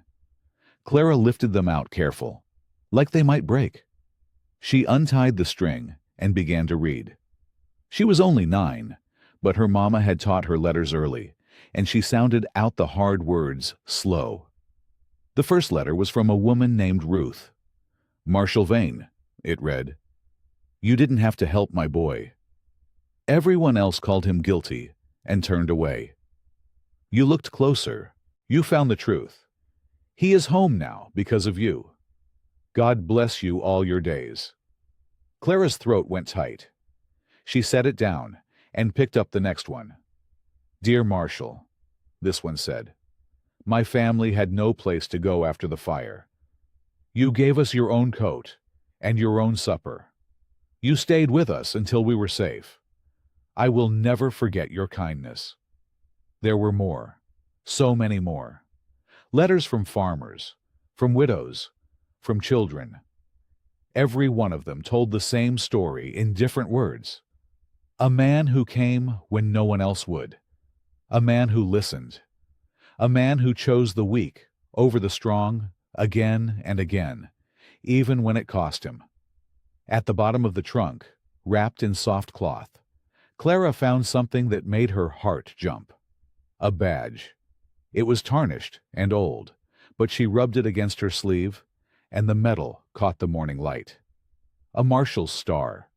He had told the town it was gone, destroyed. But here it was, kept safe all these years, hidden away like a secret he could not quite throw out. Clara held the badge in one hand and the letters in the other. Her eyes filled up, but she was not sad. She was fierce. "They said the truth got burned," she whispered. "But it didn't. It's right here. It was here the whole time." She gathered every last letter and wrapped them careful in the flour sack. She slipped the badge into her dress pocket, where it lay warm against her heart. Then she ran. She ran the whole muddy road back to Red Hollow, her lungs burning, her braids flying loose. The town square was already filling with folks. Word had spread that a decision was coming about the stranger in the jail. Silas Crow stood near the steps in his fine coat, speaking smooth to the men around him. Clara did not stop. She pushed through the crowd, small and soaked with sweat, clutching her bundle. Faces turned to look at her.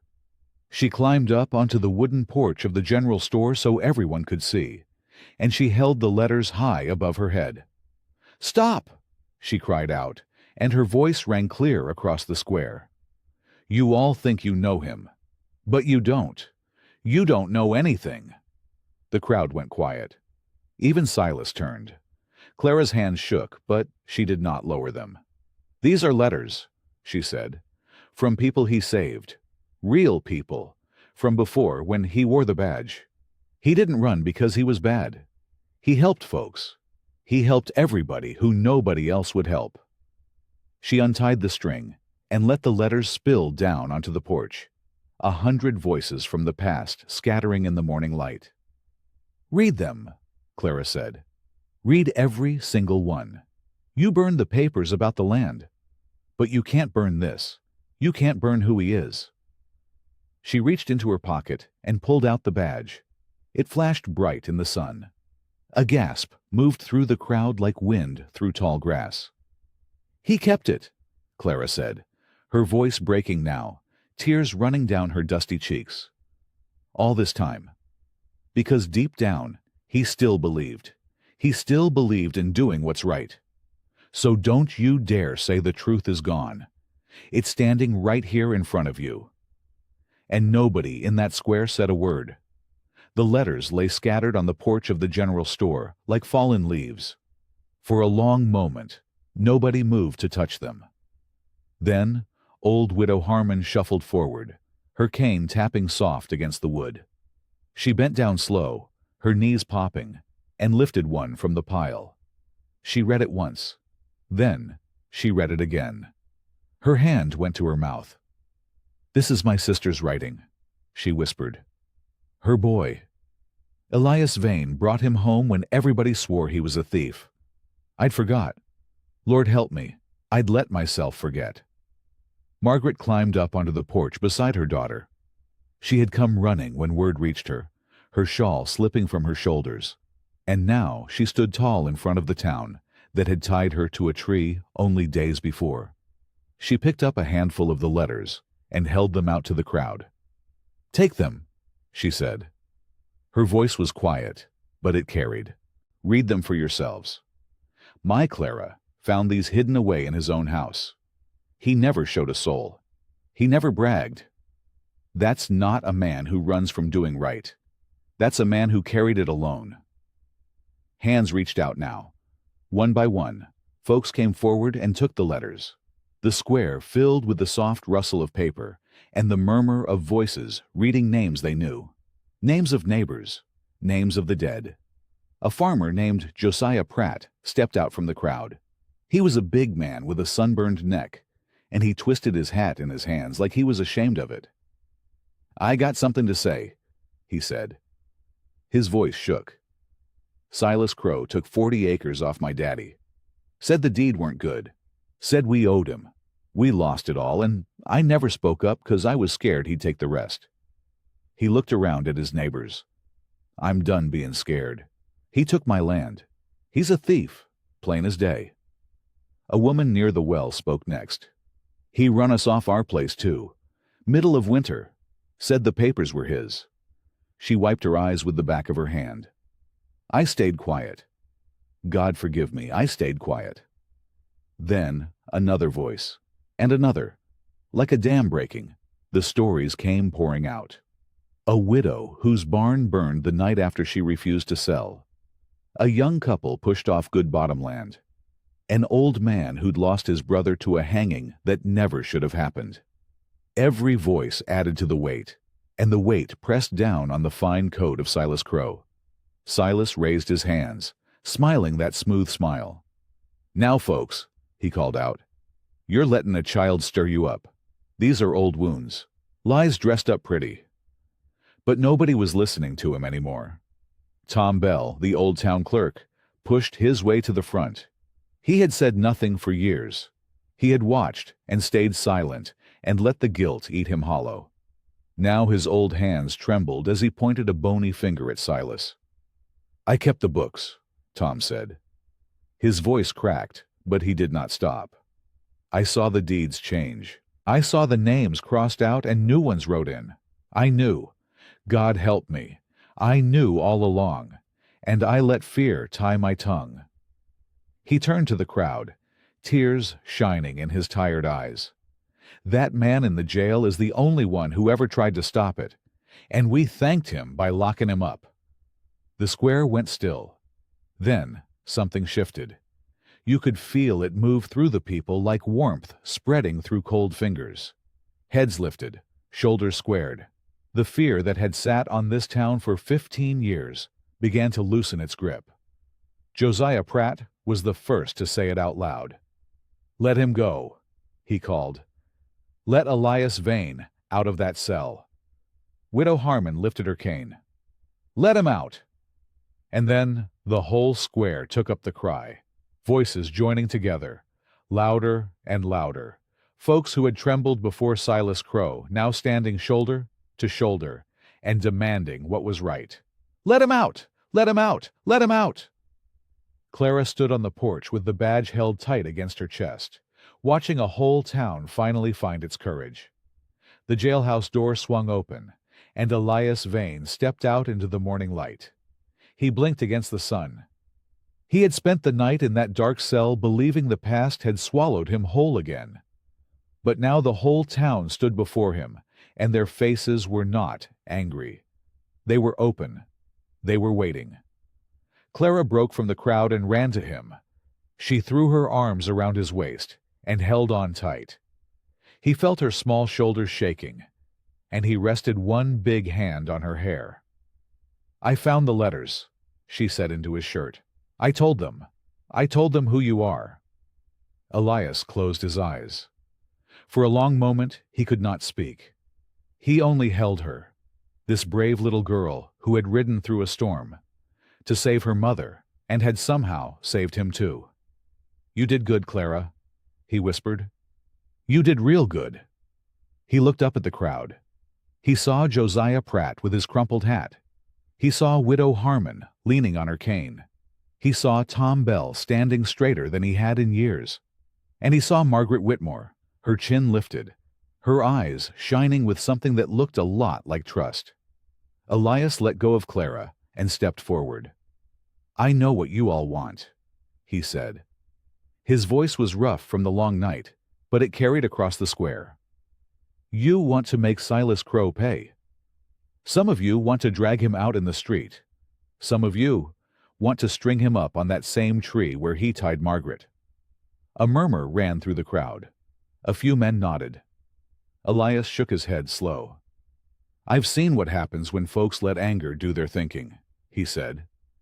15 years ago, a man died because this town got scared and got angry, and nobody stopped to ask what was true. I let it happen. I carried that a long time. He paused. I won't let it happen again. The square went quiet. We do this right, Elias said. We do it with the law, with proof, with the truth spoke out loud where everybody can hear it. That's the only kind of justice that lasts. The other kind just makes more graves. Josiah Pratt lowered his eyes. Slow, one by one, the men who had wanted blood let their fists open. "All right, Marshal," Josiah said quietly. "We'll do it your way." Elias did not correct him about the title. There was no time. They found Silas trying to slip away toward the livery, a saddlebag over his shoulder heavy with folded papers. Elias stepped into his path. Behind Elias came the whole town, a wall of faces that would not move.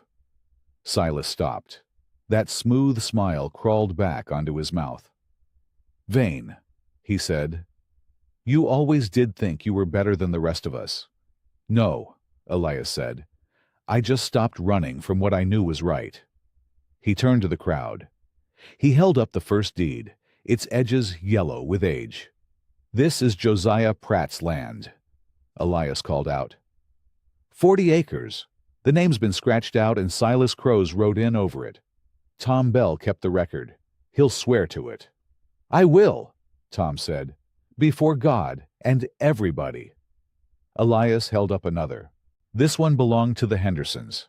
Ran off in the dead of winter. He held up another. "And this one." His voice caught, but he pushed on. "This one goes back 15 years. A man named Caleb Doss, hung for a theft he never did. Because Silas Crow forged the papers and paid a witness to lie." He looked straight at Silas. "I arrested that man. I believed the lie, and an innocent man died for it." The crowd drew in its breath. "Margaret found the last piece," Elias said. He nodded to her, and she stepped up, holding the document from the church wall. "Hid it in a wall to keep it safe. It proves every acre, every name, every crime." He faced Silas Crow, and his voice rang clear across the square. "Silas Crow, before this whole town, I'm charging you with land theft, with forgery, with the murder of Caleb Doss. And this time, folks are going to hear the truth." Silas Crow's smile cracked. For one heartbeat, he stood frozen, the saddlebag heavy on his shoulder, the papers inside proof of every wrong he had done. Then his hand moved, fast. It dropped toward the pistol on his hip. Elias was faster. His own hand closed over Silas's wrist before the gun cleared leather. The two men stood locked together, close enough that Elias could smell the sweat and the fear under all that fine cologne. Silas's eyes went wide. For once, the smooth mask slipped, and Elias saw what was underneath. Just a scared old man who had spent his whole life taking what wasn't his. Elias twisted his wrist. The pistol dropped in the dirt. "It's over, Silas," Elias said quiet. But Silas was not done. He had one weapon left, and he knew right where to aim it. "Is it?" Silas hissed. His breath came ragged. "You want to know something, Vane? Caleb Doss cried when they put that rope around his neck. Cried like a baby. Called for his mama. And you just stood there. You watched. You let me do it." Elias felt the words land like a fist. His grip tightened. Somewhere deep inside him, a fire flared up, hot and old and hungry. 15 years of guilt. 15 years of nights staring at a dark ceiling, seeing that man's face. And here was the man who did it, close enough to break. His hand ached to become a fist. His whole body screamed for it. "Go on," Silas whispered, and that smile came crawling back. He had seen the fire too. "Do it. Everybody's watching. Show them what Elias Vane really is. Show them you're just as bloody as the rest of us. One good punch. One good pull of a trigger. That's all it takes to be me." The square held its breath. Nobody moved.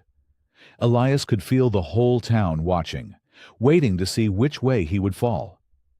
He looked at Silas. Then he looked past him. He looked at Clara, standing close to her mother, her small face turned up toward him, trusting him the way she had trusted him in the storm.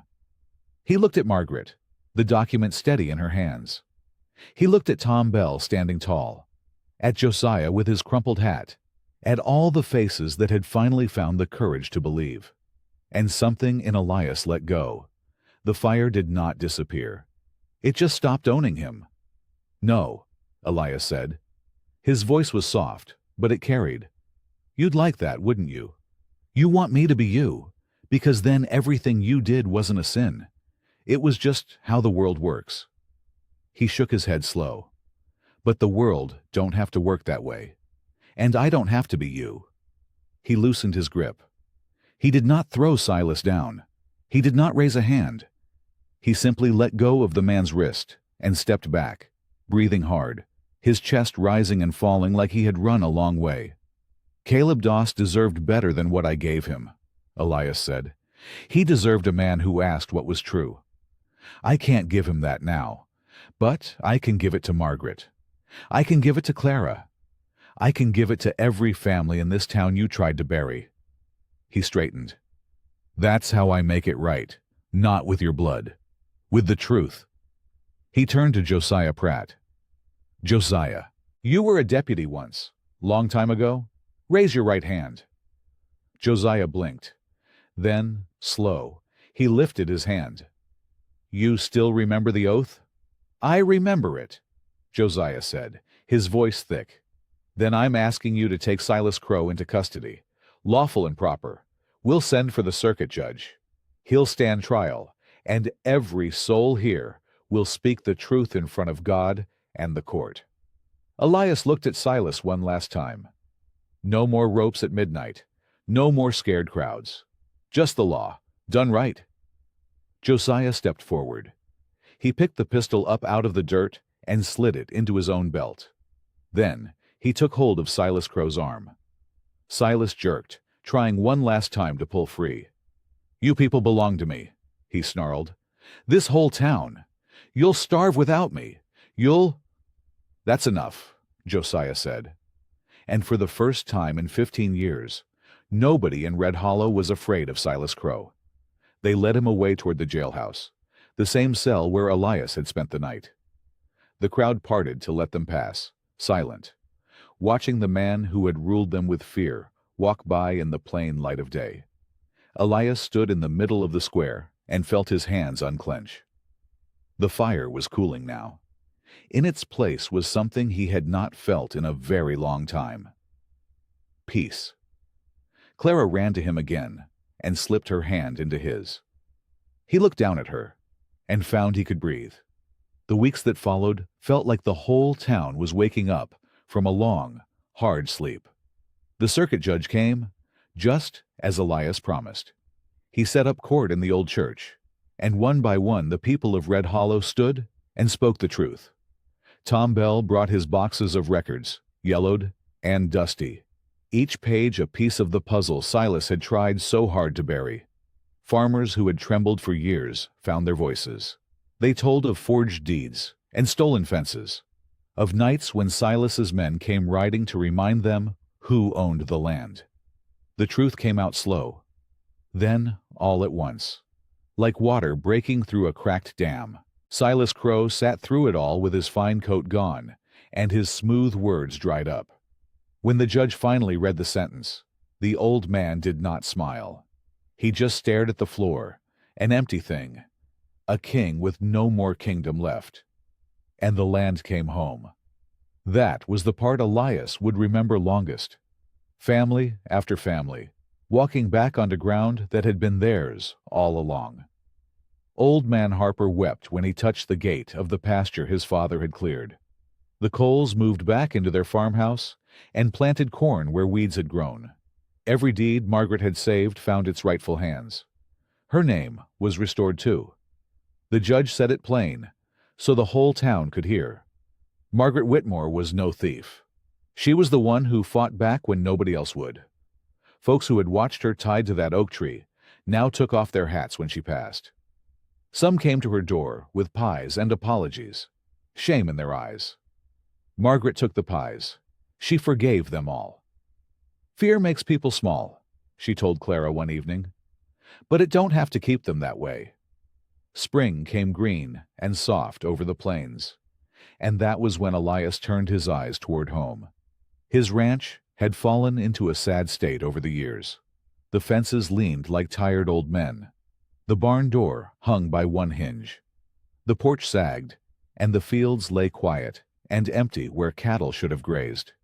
He had let it rot the same way he had let himself rot, one lonely day at a time. But he did not look at it that way anymore. One bright morning, Elias walked out to the broken fence with a hammer in his hand and a nail between his teeth. He had been there maybe an hour when he heard the sound of wagons on the road. He straightened up and shaded his eyes. They were coming, a whole line of them. Josiah Pratt at the front, his crumpled hat pushed back, a wagon loaded with fresh-cut lumber behind him. Tom Bell rode alongside. The Coles came, and the Harpers, and folks whose names Elias was only just learning. They filled the road, wagon after wagon, tools and timber, and baskets of food. Margaret drove the last wagon. Clara sat beside her, waving so hard she near fell off the seat. "What's all this?" Elias called out. Josiah grinned as he pulled up. "You helped this whole town stand up again. Figured it was time we returned the favor." He nodded toward the leaning fence. "Besides, a man can't fix a place this broken all by himself, and he shouldn't have to." Elias stood there, hammer in hand, and found he did not have any words. Clara jumped down before the wagon even stopped rolling. She ran to him and threw her arms around his waist. "We came to help," she said, looking up. "All of us."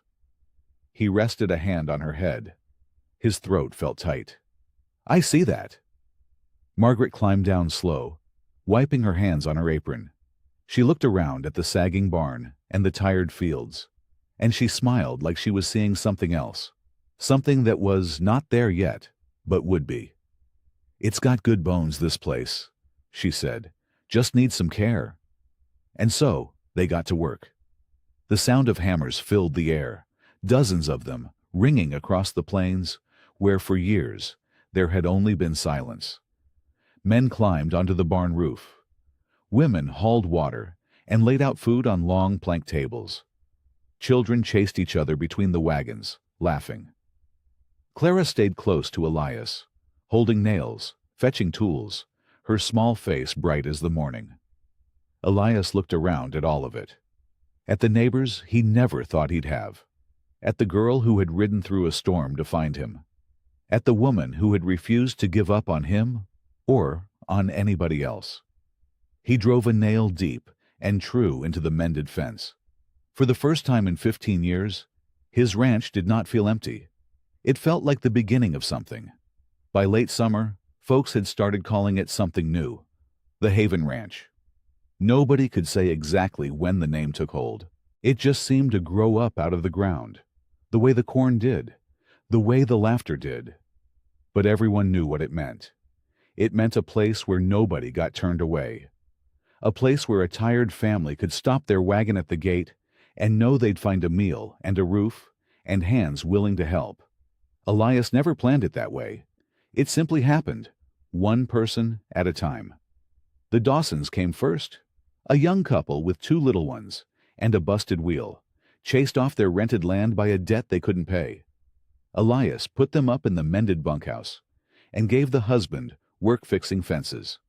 By the time their wheel was patched, they didn't want to leave, so they stayed. Then came old Ned Foster, whose wife had passed and whose sons had gone west. He knew cattle better than any man alive, and he taught the younger hands how to read a sick calf and mend a torn hide. He earned his keep, and more than that, he earned a family. The fields filled up again. Cattle grazed where weeds once grew. The barn stood straight and proud, its door swinging easy on new hinges. Smoke curled from the chimney every morning, and every evening the long plank tables filled with folks passing bread hand to hand. Elias watched it all from the porch he had rebuilt with his own 2 hands. He was not the same man who had once sat alone in the dark, listening to the wind howl through broken windows. His shoulders had lost that hunched, guarded look. He smiled easy now, a slow and quiet thing, but real. He still spoke little, but when he spoke, People listened. He had become the man the town leaned on. When trouble came riding, folks came to Elias. When a dispute needed settling, they came to Elias. When a child wandered off, or a fire needed fighting, or a family needed defending, it was Elias who saddled up first, calm and sure. The way he used to be a lifetime ago. He was a protector again, not because he wore anything on his chest, just because he chose to. Margaret and Clara lived in the main house now. Margaret ran the ledgers and organized the families and somehow always knew who needed what, before they knew it themselves. Clara raced through the yard with a whole pack of ranch children behind her, her braids flying, her laughter ringing clear across the plains. She still called Elias by his name. But sometimes, when she thought no one was listening, she called him something else. He never corrected her. It was a bright day in early fall when the wagons came up the road again. Only this time it wasn't lumber they carried. It was near the whole town of Red Hollow, dressed in their Sunday best. Josiah Pratt led them, same as before, his crumpled hat pushed back on his head. Tom Bell rode beside him, straighter and prouder than Elias had ever seen the old clerk sit. Behind them came the Coles and the Harpers and dozens more. Faces Elias knew now, faces that had become part of his life. They gathered in the yard, quiet and smiling, like folks with a secret. Josiah climbed down and walked up to the porch. He held something in his hands, something small, wrapped careful in a clean square of cloth. "Elias," he said. "The town took a vote. All of us together." He cleared his throat. "We want you to be our marshal again." He unfolded the cloth. There it lay, catching the afternoon sun. A marshal's badge, bright and new, the star polished till it shone like something holy. The whole yard went still. Even the children stopped their running. Elias stared down at it a long moment. 15 years fell away in that single breath. He remembered the weight of the old one, the pride of it, and the pain. He reached out. His fingers hovered over the star. Then, gentle as could be, he closed the cloth back over it. "I'm honored," he said, and his voice was thick. "More than I can say, but I don't need it." Josiah blinked. "But Elias, folks trust you. They look to you. You're already doing the work of a marshal." "That's just it." Elias looked out over the ranch, at the families, at the fields, at Margaret standing in the doorway, with her hand on Clara's shoulder. "A badge never made a man protect the innocent. I learned that the hard way." He shook his head slow. "I spent too many years thinking that little piece of tin was what made me worth something. It wasn't. Doing right is what makes a man. And you don't need permission from anybody to do that." He rested a hand on Josiah's shoulder. "I'll help this town every day of my life. I'll stand with you when trouble comes. But I'll do it as a neighbor, as a friend." He smiled. "Not as the law." Josiah folded the cloth back up slow, but he was smiling when he did it. He tucked the badge into his coat pocket, like it was something precious he'd hold on to just in case.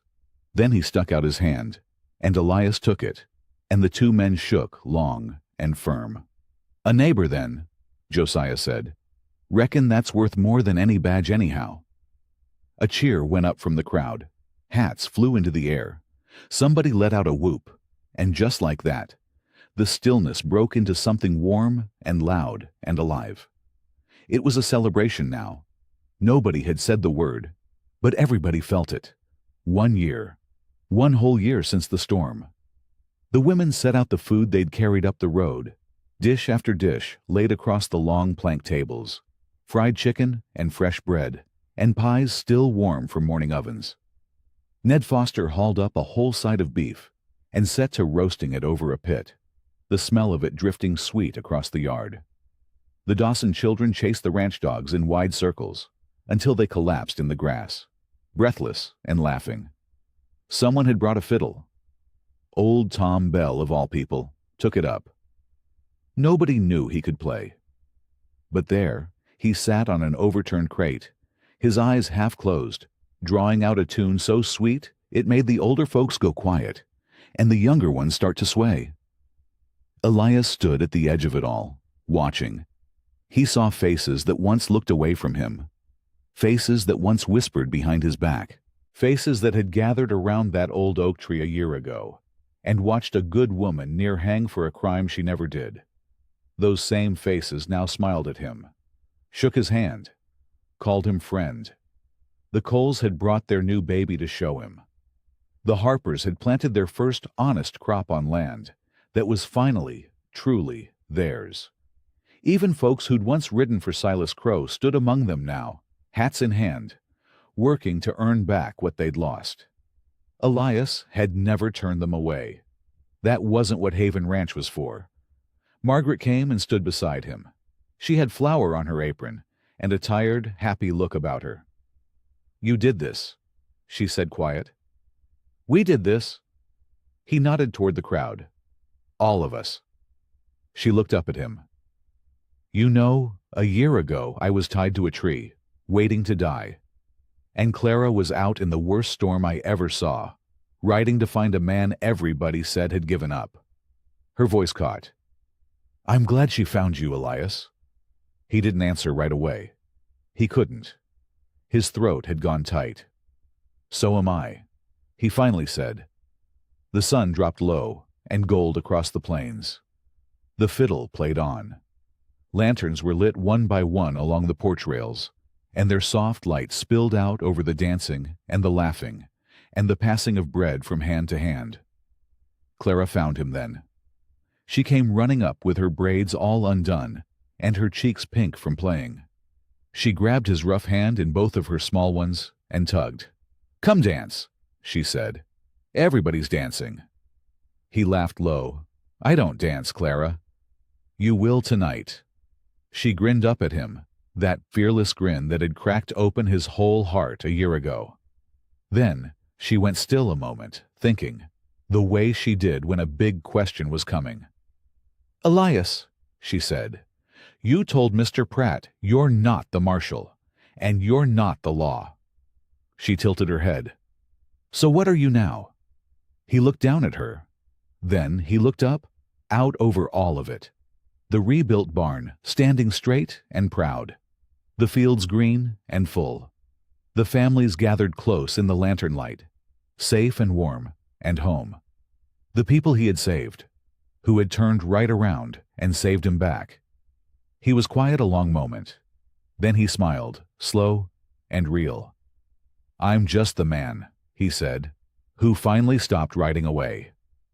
I hope you like this story. Please share what's your favorite part of the story and where in the world you are watching from. Have a wonderful day.